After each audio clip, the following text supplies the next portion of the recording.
I don't know what to do if I see you in that dress. Light and normal to keep it less. There's one thing nobody warns you about when you leave. That distance doesn't heal. 4 years in Lisbon, 2 wrong boyfriends, and a therapist I quit in the 3rd month. And none of it was enough. Because he was forbidden before he was desire. He was my father's right hand, the man everyone feared, and the only one I never did. Since I was 15, I'd look at him and he never saw me. To him I was invisible, the Don's daughter, a piece of background scenery in a world where he was the center of everything. I came back from Lisbon different. He noticed, and when his jaw set in that way only I know how to read, when he said with the voice of someone who never needs to raise it, "If you walk past me one more time in that dress," I smiled, and walked past him again. What came after was forbidden. It was dangerous, and it was exactly what neither of them should have let happen. Chapter 1. 7 years trying to forget a man who didn't even know your name. There's a lie you tell yourself with so much conviction, you almost start to believe it. I told mine for 4 years. I repeated it out loud in my Lisbon apartment while drinking coffee, wrote it in the journal I never finished, said it to Bryn over the phone at least 30 times, with increasingly creative variations. I'm fine. I'm over it. It was a teenage thing. And the most elaborate of all, my personal favorite, the one I saved for the nights I believed it least. He was never real. It was a fantasy. I was in love with the idea, not the man. The man was 40 years old, killed in cold blood, and when he walked into a room full of dangerous men, every single one of them stopped breathing. But it was a fantasy, sure. The plane began to descend as Chicago appeared through the window. Amber lights scattered across the dark, Lake Michigan a black, still smudge at the edge of the city, light snow covering everything, as if someone had decided that December had no other purpose than to remind people the world can be beautiful and freezing at the same time. I pressed my forehead against the cold glass and felt my stomach turn in a way that had nothing to do with turbulence. 4 years. It was only 4 years. People get over far bigger things in far less time. I closed my eyes and he appeared from where he always appears, from the place where I keep the things I can't bring myself to throw away. I was 15 the first time I saw him. It was an October afternoon, the kind of afternoon Chicago puts on when it's trying to prove itself before winter fully arrives. Clear sky, sharp air, late afternoon light pouring through the tall windows of my father's mansion. I was coming down the main staircase because I'd heard cars in the courtyard, and I was teenager enough to think every arrival of guests deserved investigation. He was in the sitting room with my father.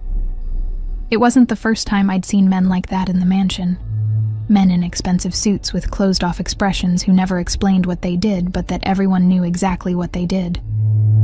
I'd grown up among them. I knew how to read the weight of a room, knew when to stay quiet, knew that certain doors stayed shut for a reason, but Ciro Vielle was different from all of them, and I understood that before I understood what I was understanding. He had his back to me when I came down the first few steps, speaking to my father in a low voice that filled the entire space without needing volume. The other men in the room, captains, lieutenants, men I knew by name and who scared me when they were supposed to scare people, shifted when he walked in, not in an obvious way, not dropping to their knees. It was subtler than that, the kind of shift that happens when someone in a room realizes the most important person just arrived. Then he turned. I don't remember stopping on the middle step. I just remember being there, arms wrapped around my own knee, staring at a man who was about 28 at the time, with a face that looked like it had been cut by someone who took the work too seriously. He spoke to my father. He looked at some papers someone handed him. He nodded once, with an authority so natural it seemed like something he breathed, and at no point, at absolutely no point, did his eyes move in my direction. He left the room 40 minutes later without having seen me once. I spent 3 days thinking about the way he walked. 2 years later, I tried to be sophisticated about it. I was 17. I'd learned to do my makeup watching YouTube videos in secret. I'd rehearsed a line for an entire week. Something clever. Something that would show I wasn't just the Don's daughter, that I had thoughts and opinions and a presence worth noticing. The party at the mansion was the perfect opportunity. I got ready with a care I wouldn't have admitted to anyone and went out to the terrace where he was standing alone with a drink, looking down at the garden below. I said the line. He responded with a politeness so automatic, so completely disconnected from any actual interest, that it was almost worse than silence, like I'd said nice weather today, and he'd agreed out of courtesy before turning back to the garden. 2 minutes later, his phone buzzed, and he excused himself to take the call, and I walked back inside the party with a smile fixed to my face that lasted until the bathroom, where I took it off, looked at myself in the mirror, and decided everything was fine. I spent the rest of the night convincing everyone of that, including myself. On the morning of my departure to Lisbon, I had just turned 19, and my suitcase was already in the hallway. My father hugged me for 2 full minutes, the kind of hug that says things men like him don't say out loud. And when I turned around, Kiro was leaning against the far wall, with his arms crossed and his usual expression. Neutral, distant, absolutely unreadable. Like a language I'd been studying for 4 years and still didn't speak. "Bye, Ciro," I said. "Safe travels, Leora," he replied. I got in the car.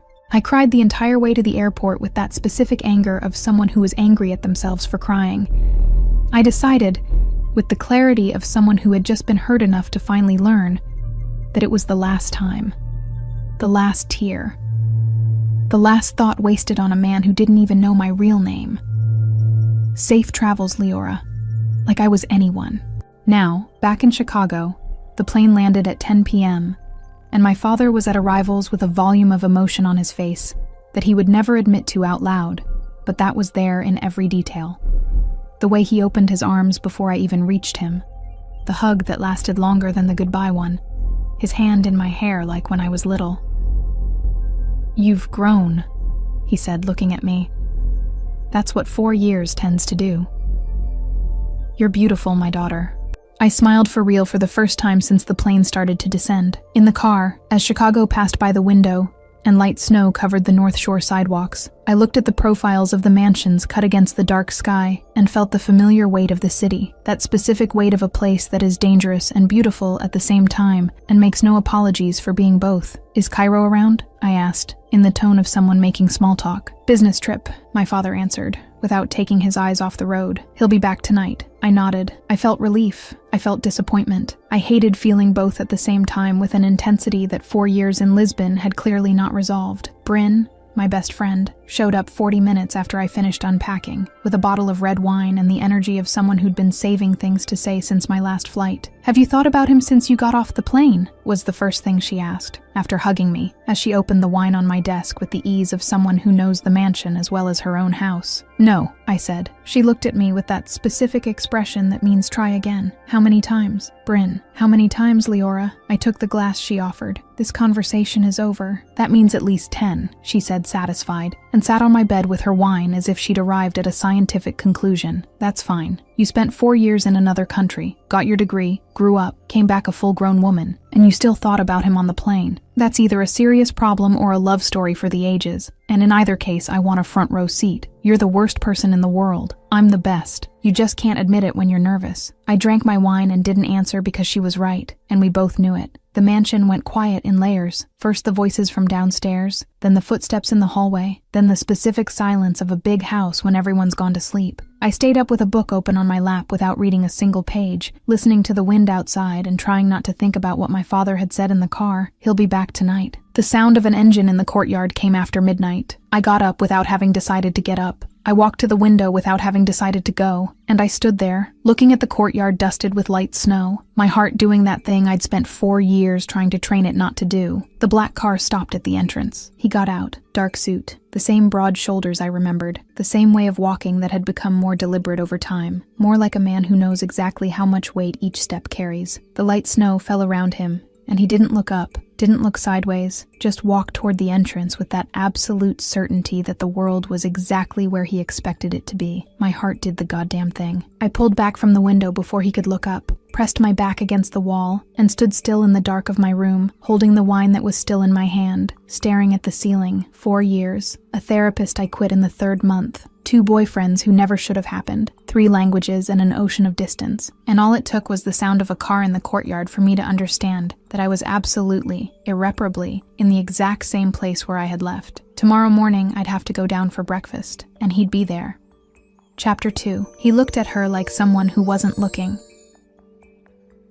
I spent 45 minutes getting ready while telling myself I wasn't getting ready. It was an elaborate denial. It involved 3 outfit changes, 2 minutes staring at my own reflection with a seriousness the situation didn't warrant, and an amount of attention paid to my hair that I only give when I'm nervous and need something to do with my hands. In the end, I went with black tailored trousers and a well-cut cream blouse. Simple, understated, completely intentional in the way it sat on my body without looking like I'd thought about it. I had thought about it a great deal. I came down the stairs with my stomach tight, and the posture of someone whose stomach was not tight, walked into the mansion kitchen, and stopped the second I saw that Soren, Cairo's right hand, was at the counter with his phone. He looked up, scanned me once in the way Soren scans everything, like he's cataloging information for later use, and gave a slight nod. "Welcome back, Miss Moretti," he said. "Thank you, Soren." I grabbed a mug. "And Leora is fine. It's faster." He considered that for a second, with an expression that neither confirmed nor denied it, and went back to his phone. Then Ciro walked into the kitchen. I counted 2 seconds. 2 seconds in which his eyes moved over me with the same expression they'd move over any object in a room. Neutral, registered, filed away without particular importance, like I was the refrigerator or the window or anything else that was simply there. Then he turned toward the coffee counter and turned his back with a movement so natural, I almost believed it was exactly what it looked like. Almost. Leora. One word. No inflection, no warmth, nothing to suggest he had any opinion whatsoever about my existence in that space.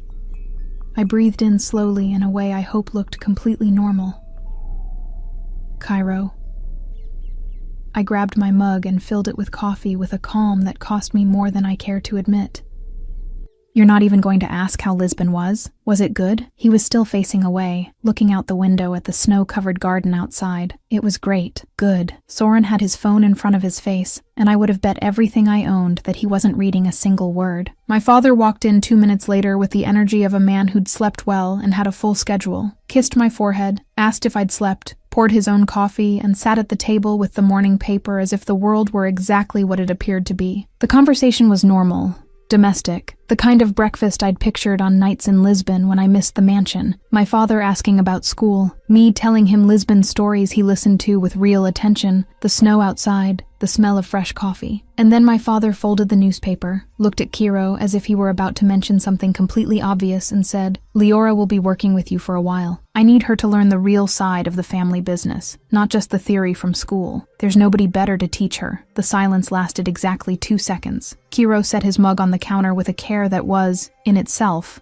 a response. Then he turned to my father with his usual expression, closed off, calculated, absolutely controlled, and said, "Fine, just that. No objection, no negotiation, no indication that this information was anything other than an item on his agenda." My father opened the newspaper again. Subject closed with the same ease with which it had been opened. I looked at Cairo. He already had his phone in his hand, back in his own world, and I could have sworn, could have bet what was left of my sanity, that his jaw was a millimeter tighter than it had been before. Soren left the kitchen with his coffee in an expression that was technically neutral, but that contained, somewhere very precise, something I could only describe as, "This is going to be interesting."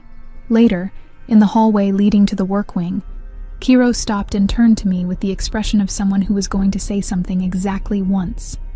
"You're here at 8, he said, in that voice that didn't need volume to fill every available inch of space. "You read whatever material I send before you arrive. No unnecessary questions, and no personal issues in the office. Clear?" I looked at him for a moment. He was 40 years old, with shoulders that filled the hallway, and the presence of a man who had never once in his life needed to repeat an instruction. Any sensible person would have said clear, and left it at that. "Clear," I said. He walked off down the hallway without looking back.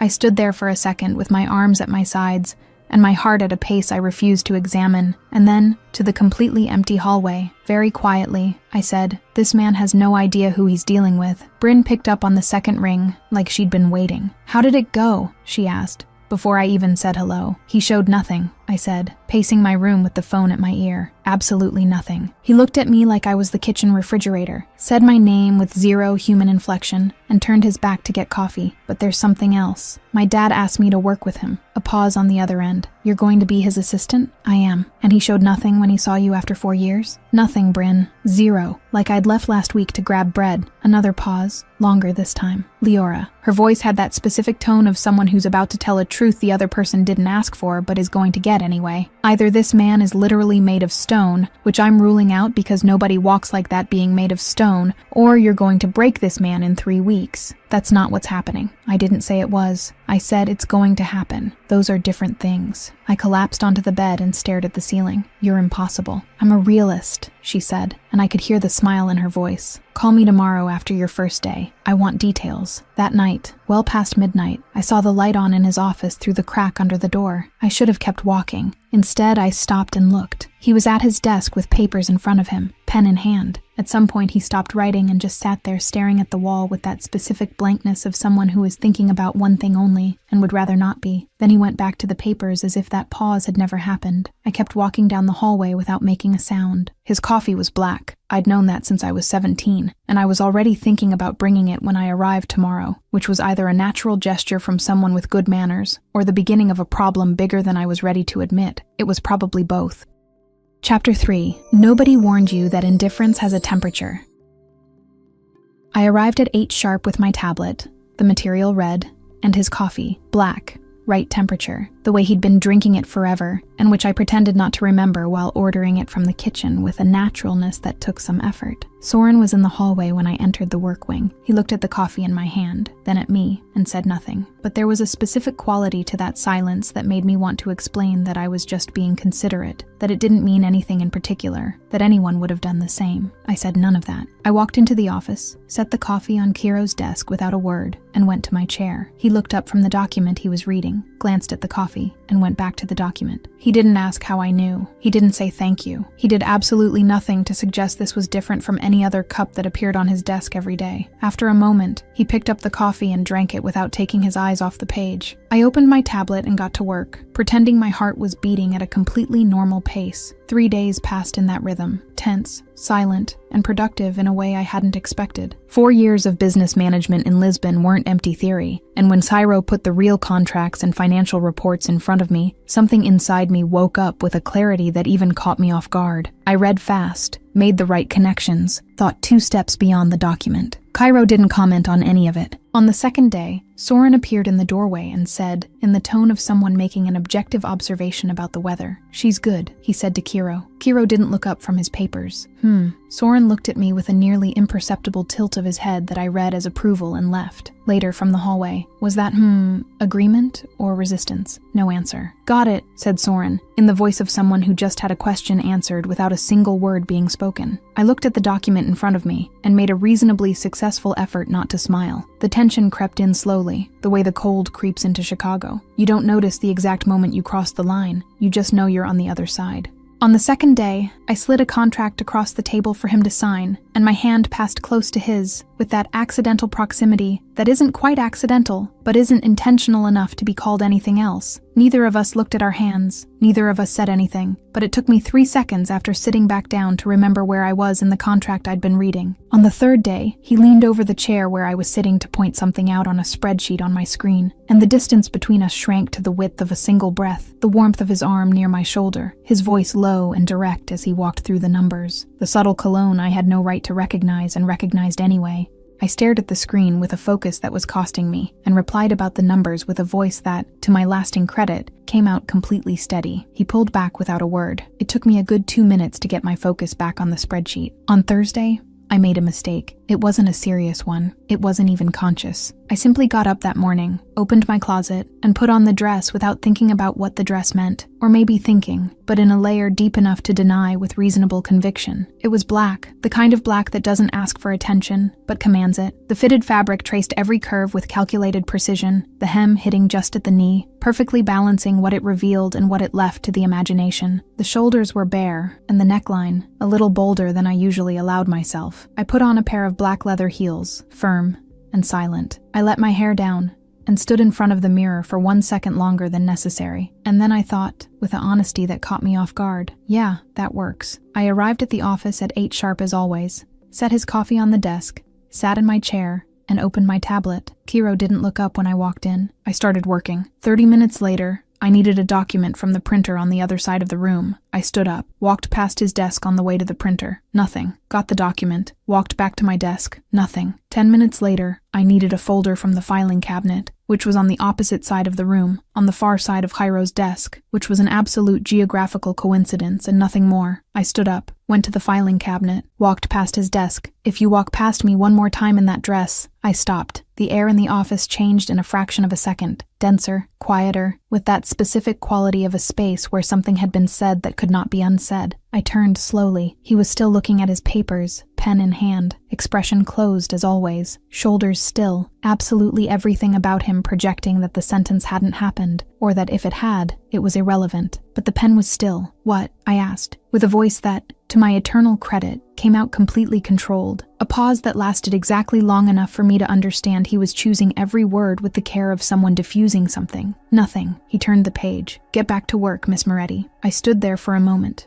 folder in hand, heart at a pace that wasn't proportionate to anything that had objectively happened, because objectively, nothing had happened. He had started a sentence and not finished it, that was all. But Ciro Vielle never said anything without meaning to say it. I'd known that since I was 15, and the sentence he hadn't finished hung in the air of that office with the full weight of everything else he hadn't said alongside it. I went to the filing cabinet, got the folder, and walked back to my desk, past his desk, for the third time. The silence that followed was different from all the silences before it. I sat down without looking at him, opened the folder with a meticulous attention to the document that the document did not deserve, and kept my eyes fixed on words I wasn't reading while feeling, without needing to look, without needing any visual confirmation, that his jaw was set, and the pen was still, and the air between us had a temperature that wasn't on the thermostat. Soren appeared in the doorway. He stopped, read the room with the look of someone who reads a room the way others read text, looked at Kiro, looked at me, set the folder he'd brought down on the little table by the entrance with a deliberate quiet that was, in itself, a statement that he had understood everything and chosen to have no part in it. He left without a word. We worked in silence until 6 p.m. When I got up to leave, Cairo didn't look up from his papers. I grabbed my coat, my tablet, my bag, and walked to the door. "Good night, Ciro." "Good night," he said, without looking up. I walked out into the hallway, rode the elevator down with my shoulders straight and my breathing steady, stepped out into the courtyard where December snow covered the ground, and the moment the glass doors closed behind me, I pulled out my phone. Bryn picked up before the second ring. "Talk," she said, in the voice of someone who'd been waiting. "You remember the bet we never made?" I asked. "Which one?" "The one about how long it would take for something to happen." A very brief pause. "You walked past him again?" "I did." "And what happened?" I looked at the snow in the courtyard and breathed in the December air that cut your throat in a way only Chicago can. Nothing. But his pen stayed still for 40 seconds. Bryn's silence lasted exactly 3 seconds. "Leora," she said, with a gravity she normally reserved for very serious matters. "That is so much worse than if he'd actually done something." I knew, which was exactly why I was standing in the snow with a smile that had absolutely no business being on my face. Later that same night, with the mansion quiet and me already in my room trying to read something that wasn't the thoughts inside my own head, I heard Kiro's phone buzz in the office. The wall was thin enough for the sound to come through. I didn't hear the conversation, but I heard his voice shift into that specific register he used when it was real business and not routine. Lower, more precise, with a sharp edge to it that was different from the everyday silence. Then it was quiet for a while. Then I heard his footsteps in the hallway, slow, deliberate, the pace of a man thinking as he walks, and the sound of the office door closing again. I lay there staring at the bedroom ceiling with the book closed on my chest. Severo Lanza is coming to Chicago. He wants a meeting. He has a proposal. I didn't know that yet, but the name Lanza was going to enter my life in less than 48 hours, and when it did, it was going to shift the weight of everything I thought was happening between me and Ciro Vielle into something far more complicated and far more real than a black dress and a still pen. I didn't know that yet. For that night, I only had the smile I had no right to, and the uncomfortable certainty that 4 years in Lisbon had not changed a single thing. What had changed was something else entirely. This time, I wasn't leaving. Chapter 4. The man from New York came for what isn't his. I knew Severo Lanza was in the mansion before I saw any cars in the courtyard. It was the way the house felt that Wednesday morning, quieter than quiet, with that specific quality of a space holding its breath. The men moving through the hallways did so with more measured steps. Conversations in the surrounding rooms stopped when someone walked past. Even Soren, who normally moved through the work wing with the contained energy of someone with 10 things to handle and the intention of handling all 10, was stiller than usual, leaning against the wall near the conference room with his arms crossed and the expression of someone monitoring something. "Important meeting?" I asked, walking past with my tablet. "Routine," he replied without looking at me. Soren was a terrible liar when he chose to lie, which was rare enough to be worth noting. I walked into the office, sat at my desk, and opened the day's documents with the awareness that the door separating the office from the main conference room was not as thick as it looked. 40 minutes later, I knew enough. Severo Lanza's voice carried through the gap in the door with the quality of a man who had never needed to raise his tone. Smooth, unhurried, talking about partnership and territorial consolidation with the ease of someone proposing something obvious. And then, with that same ease, he mentioned the symbolic gesture that would make it all real. My name came out of his mouth with the intonation of a promising financial asset. Leora Moretti, Kale Lanza. I kept my eyes on the document I was pretending to read and needed a few seconds to make sure my breathing stayed at the right pace. My father said he would consider it. Cordial, impenetrable, with that warmth I'd long recognized as an information trap, not an opening. But consider was still on the table, and I was the bargaining chip. When the entourage left, I was back at my desk with the expression of someone who had spent the last hour doing exactly what she was supposed to. My father passed by, greeted me, moved on. Cairo passed without stopping. I kept working until 7 with the focus of someone using concentration as anesthesia. I didn't know he had come back until I heard the office door open. We worked for 2 hours. I found the legal liabilities in the Lanza portfolio out of New Jersey, buried in a report tucked under 3 layers of documents nobody had read carefully. I pointed it out to Ciro without comment. He read it, sat in silence for a few seconds, and moved on. But I saw the exact moment he was impressed, and he stopped treating what I produced as a starting point and started treating it as a destination. At some point I asked, without looking up, "Do you think my father will accept?" "No," he said. "How do you know?" "When he says he'll consider it, he's already decided against it." Cairo turned a page. "He just wants to know how far the other side is willing to go." She went back to work. An hour later, I was asleep in my chair with the document still open on the screen. When I woke up, it was morning, and Kiro's jacket was draped over my shoulders. I took it in both hands. I looked at it for a long moment, not at the piece itself, but at what it said about the person who had put it there, because Kiro Vielle did nothing by accident. Then I folded it with a care that probably said things too, and set it on his desk before leaving. The day passed with that new tension the gesture had introduced, without asking permission. Denser, closer, present in every moment our spaces crossed in the office. Cairo didn't mention the jacket. I didn't mention the jacket. We worked with the usual efficiency and the usual silence and the temperature that was not usual, but that neither of us named. In the afternoon, I went to sort through the research folders that had piled up during the week. Mechanical work, useful, the kind I needed to slow my own brain down for a few minutes. That was when I found the folder. It was in the wrong place, filed among the Lanza family documents by some organizational error that must have happened weeks earlier. I picked it up without paying attention, turned to put it where it belonged, and then saw the name on the tab. Vielle, A. Incident 2012. I stopped. I looked at the name for a moment that lasted longer than it should have. Then I looked at the office door, which was slightly ajar, and heard Cairo's footsteps in the hallway outside. The folder was in my hand, and I knew, with a certainty that arrived before any rational thought, that what was inside it was something that would change what I thought I understood about the man who was about to walk through that door. Chapter 5. The first time he set the weight down.